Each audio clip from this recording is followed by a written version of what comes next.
about wastewater flow. So coming to wastewater flow, there are three types of flow systems. What are they? First is separate system, separate sewer system. Second one is combined sewer system, and the third one is partial sewer system. So before studying these, I would like to tell you what we mean by dry weather flow, DWF, dry weather flow. So dry weather flow is the flow of only the sanitary sewage, which is valid for all the seasons. It is only the sanitary sewage which flows in all seasons. Whereas wet weather flow includes both sanitary sewage and the storm. So it only occurs in which season? It only occurs in rainy season. So it is sanitary sewage plus storm water. So wet weather flow comes in rainy season. Wet weather flow is for rainy season. Is that clear? So when we consider separate sewage system, we design the sewers separately for dry weather flow and wet weather flow. One is only for sanitary sewage. One system is only for sanitary sewage and another is for storm water. But if we consider combined sewer system, we consider both sanitary plus storm water. And partial sewer system, we do this as per our requirement. Is that clear?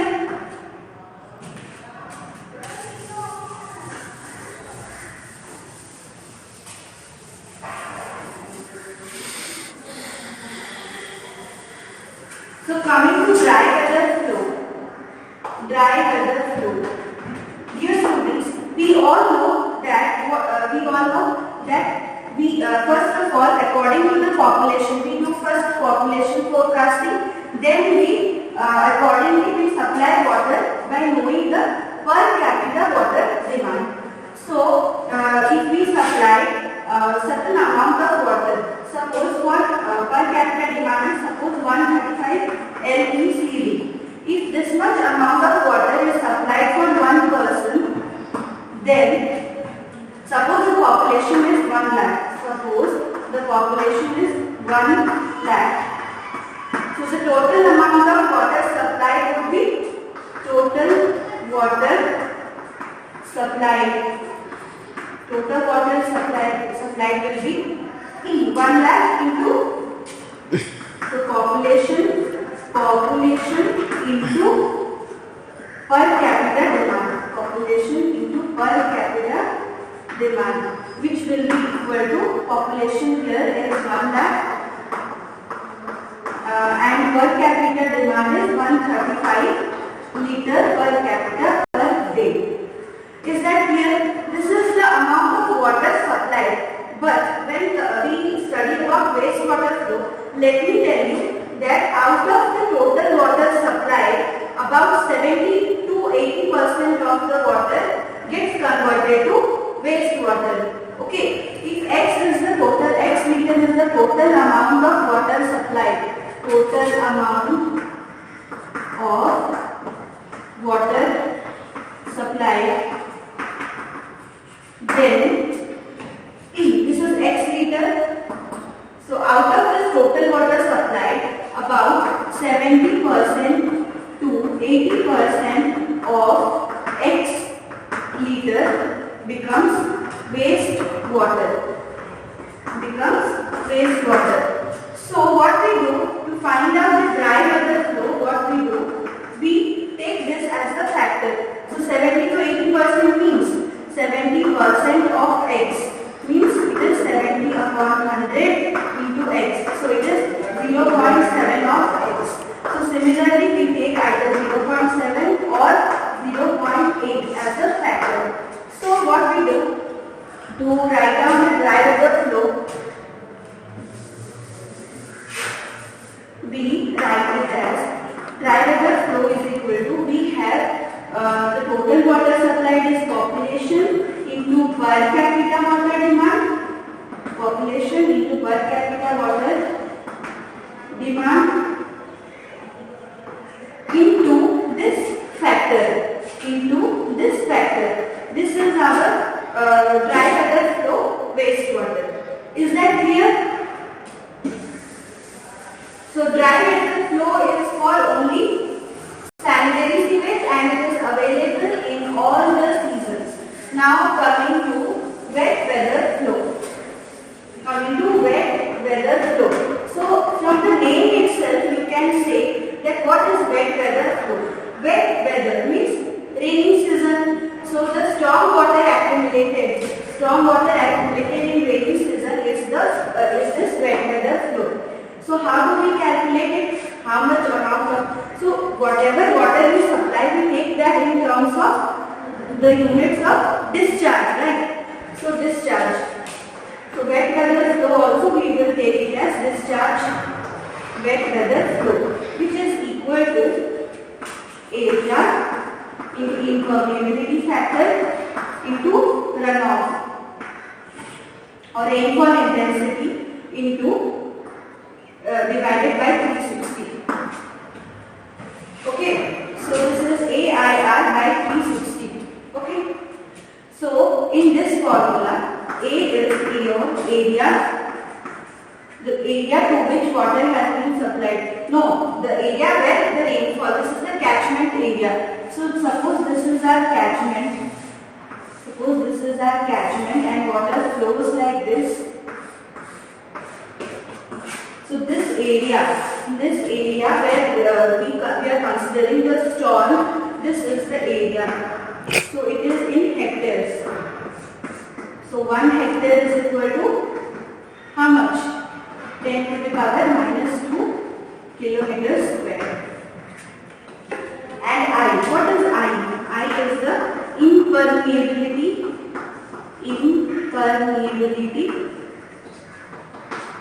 I is the impermeability factor, or you can say runoff factor. Dear students, just tell me what is impermeability or runoff factor. When it rains, some water infiltrates into the ground, right? And the left water, the remaining water, flows as runoff, which means it could not get impermeable. It was not impermeable, so it is the impermeability factor.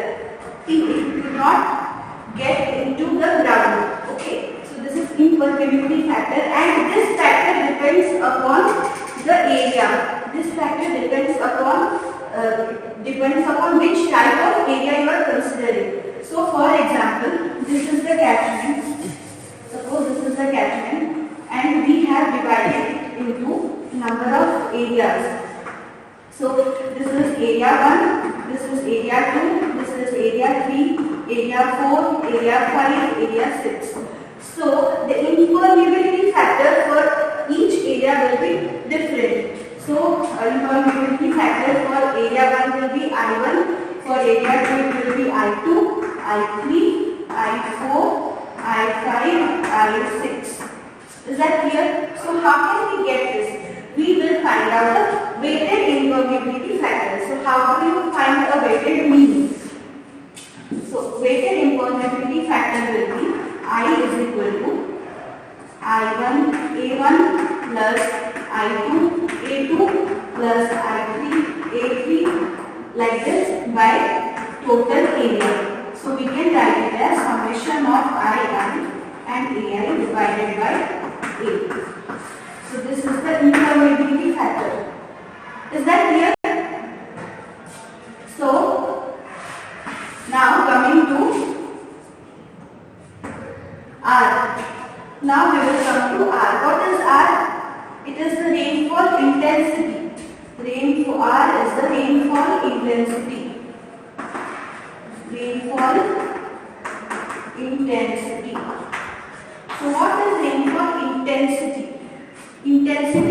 what?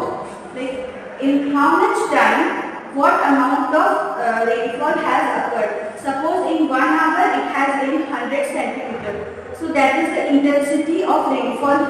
So we can say that rainfall intensity means amount of rainfall divided by duration of rainfall. Duration of rainfall. So if we consider the amount of rainfall with respect to time, then we can say it as rainfall intensity. So besides this formula, there is another formula for rainfall intensity. Besides this formula, there is another formula for rainfall intensity, which is equal to R is equal to 25.4 into A upon Tc plus V. Okay, is that clear? So what is it? In this formula, Tc is the time of concentration. Time of concentration. A and B are the constants. R and B are the constants which depend upon what? Which depend upon the time of rainfall. Time of rainfall or duration of rainfall. You can say duration of rainfall. So what is Tc? Tc, time of concentration. So time of concentration is nothing but the amount of time taken by the farthest water drop to reach to the end of the basin. So that is time of concentration. So what is Tc? Which is equal to Te plus Ts. So what is Te and Ts? Te is the time of entry and Ts is the time of flow. Isn't that easy? This is time of entry and this is time of flow. So this A and B, how A and B depend upon time, duration of rainfall. If first case, if duration of rainfall is between 5 minutes to 20 minutes, then the value of A will be equal to 30 and the value of B will be equal to 10. And if duration of rainfall is above 20 minutes, more than 20 minutes, then value of A will be 40 and value of B will be 20. So accordingly, we will put the value of A and B. So when we solve a question, we can easily get this how to use this values. So coming to the unit part, which is the most important part. So your QWF is equal to AIR by 360. So what is AIR? In this case, A will be in hectares and I unitless. R is, what is R? Rainfall intensity, which is in mm per hour. Now your question might be, you will be thinking that you have to change the unit, but you need not change the unit as the formula is only AIR, but we have divided it by 360 in order to normalize the units of these parameters. Everybody is clear?